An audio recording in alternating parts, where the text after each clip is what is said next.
നമ്മൾ അത്ര നല്ലവരല്ലായിരിക്കാമെന്ന ചിന്ത നമുക്ക് താങ്ങാനാവില്ല. ആ സത്യത്തെ അകറ്റി നിർത്താനാണ് നമ്മൾ ഏറ്റവും കൂടുതൽ കഷ്ടപ്പെടുന്നത്. നമ്മുടെ ഉള്ളിലും അസൂയയും മടിയും ദേഷ്യവും സ്വാർത്ഥതയും ഒക്കെ ഉണ്ടെന്ന് സമ്മതിക്കാൻ നമുക്ക് വലിയ ബുദ്ധിമുട്ടാണ്. സ്വന്തം തെറ്റുകളെക്കുറിച്ചോ മറ്റുള്ളവർ പറയുന്ന കാര്യങ്ങളെക്കുറിച്ചോ ചിന്തിക്കുമ്പോൾ ഇങ്ങനെ ഒരു സൂചന പോലും കിട്ടിയാൽ നമ്മൾ അത് അംഗീകരിക്കില്ല. ലോകത്ത് മോശം ആളുകൾ വേറെയുണ്ടെന്നും നമ്മൾ അവരെ പോലെ അല്ലെന്നും വിശ്വസിക്കാനാണ് നമുക്കിഷ്ടം. യഥാർത്ഥത്തിൽ വ്യക്തിപരമായ വളർച്ചയും പക്വതയും ഉണ്ടാകുന്നത് നമ്മുടെ ഉള്ളിലെ മോശം വശങ്ങളെ തിരിച്ചറിയാനും അവയെ ധൈര്യത്തോടെ നേരിടാനുമുള്ള കഴിവ് അതിലൂടെയാണ്.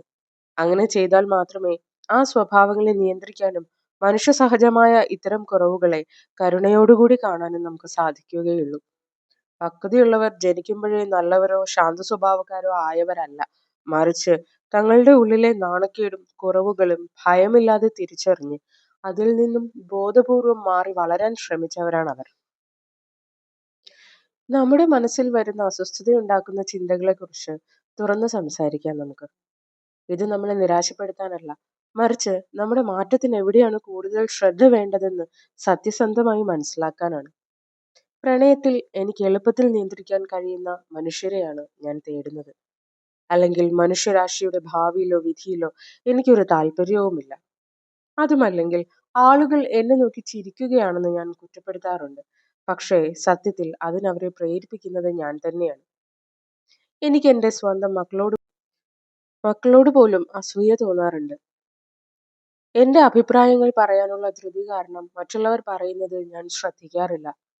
ഉള്ളിൽ ഞാൻ ഒരു വികാരവുമില്ലാത്ത കഠിനഹൃദയനാണ്.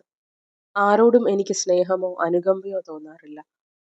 ബുദ്ധിമുട്ടുകൾ ബുദ്ധിമുട്ടുള്ള തീരുമാനങ്ങൾ എടുക്കാൻ ഞാൻ മറ്റുള്ളവരെ നിർബന്ധിക്കാറുണ്ട്. എന്റെ കരിയറിന് ഗുണമില്ലാത്ത ഒരാളെയും ഞാൻ കാര്യമായി പരിഗണിക്കാറില്ല. അല്ലെങ്കിൽ പുറമേ ഞാൻ വളരെ ശാന്തനാണെന്ന് നടിക്കുമെങ്കിലും സത്യത്തിൽ ഞാൻ അത്ര നല്ലവനല്ല. ഇത്തരത്തിലുള്ള ചിന്തകൾ പേടിപ്പെടുത്തുന്നത് കൊണ്ട് നമ്മൾ അവയെക്കുറിച്ച് കൂടുതൽ ആലോചിക്കാൻ നിൽക്കാതെ തള്ളിക്കളയാറാണ് പതിവ്. ഇങ്ങനെ ചെയ്യുമ്പോൾ നമ്മൾ യാഥാർത്ഥ്യത്തിൽ നിന്ന് അകലുകയും വെറുതെ നല്ലവരാണെന്ന് സ്വയം നടിച്ച് ജീവിക്കുകയും ചെയ്യുന്നു. അതോടെ നമ്മളെ തന്നെ നോക്കി ചിരിക്കാനുള്ള നമ്മുടെ കഴിവും നഷ്ടപ്പെടുന്നു. നമ്മൾ എങ്ങനെയാകണമെന്ന് ആഗ്രഹിക്കുന്നതും യഥാർത്ഥത്തിൽ നമ്മൾ എങ്ങനെയാണ് എന്നതും തമ്മിലുള്ള വ്യത്യാസം തിരിച്ചറിഞ്ഞ് ചിരിക്കാൻ കഴിയുന്നത് ഒരു വലിയ ആശ്വാസമാണ്. ഒരു നല്ല മനുഷ്യൻ എന്ന് പറഞ്ഞാൽ അയാൾക്ക് മോശം വശങ്ങളൊന്നുമില്ല എന്നല്ല അർത്ഥം. മറിച്ച് സ്വന്തം ഉള്ളിലെ ദേഷ്യത്തെയും അസൂയയെയും കുശുമ്പിനെയും ക്രൂരതയെയും ഒക്കെ ശാന്തമായി നിരീക്ഷിക്കാൻ കഴിയുന്നവനാണ് അയാൾ.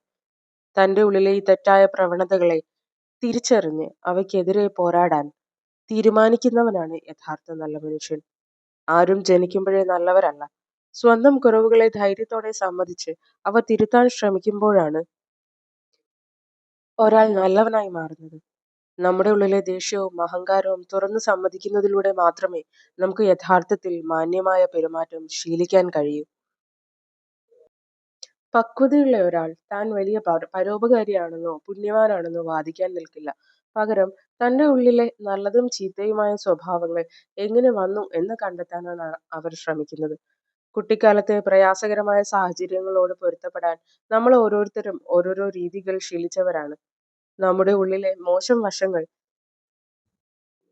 നമ്മുടെ ജന്മനാ ഉള്ള തെറ്റുകളല്ല, മറിച്ച് പണ്ട് അനുഭവിച്ച പേടിയുടെയും വേദനയുടെയും ആകുലതകളുടെയും ബാക്കിപത്രമാണ്.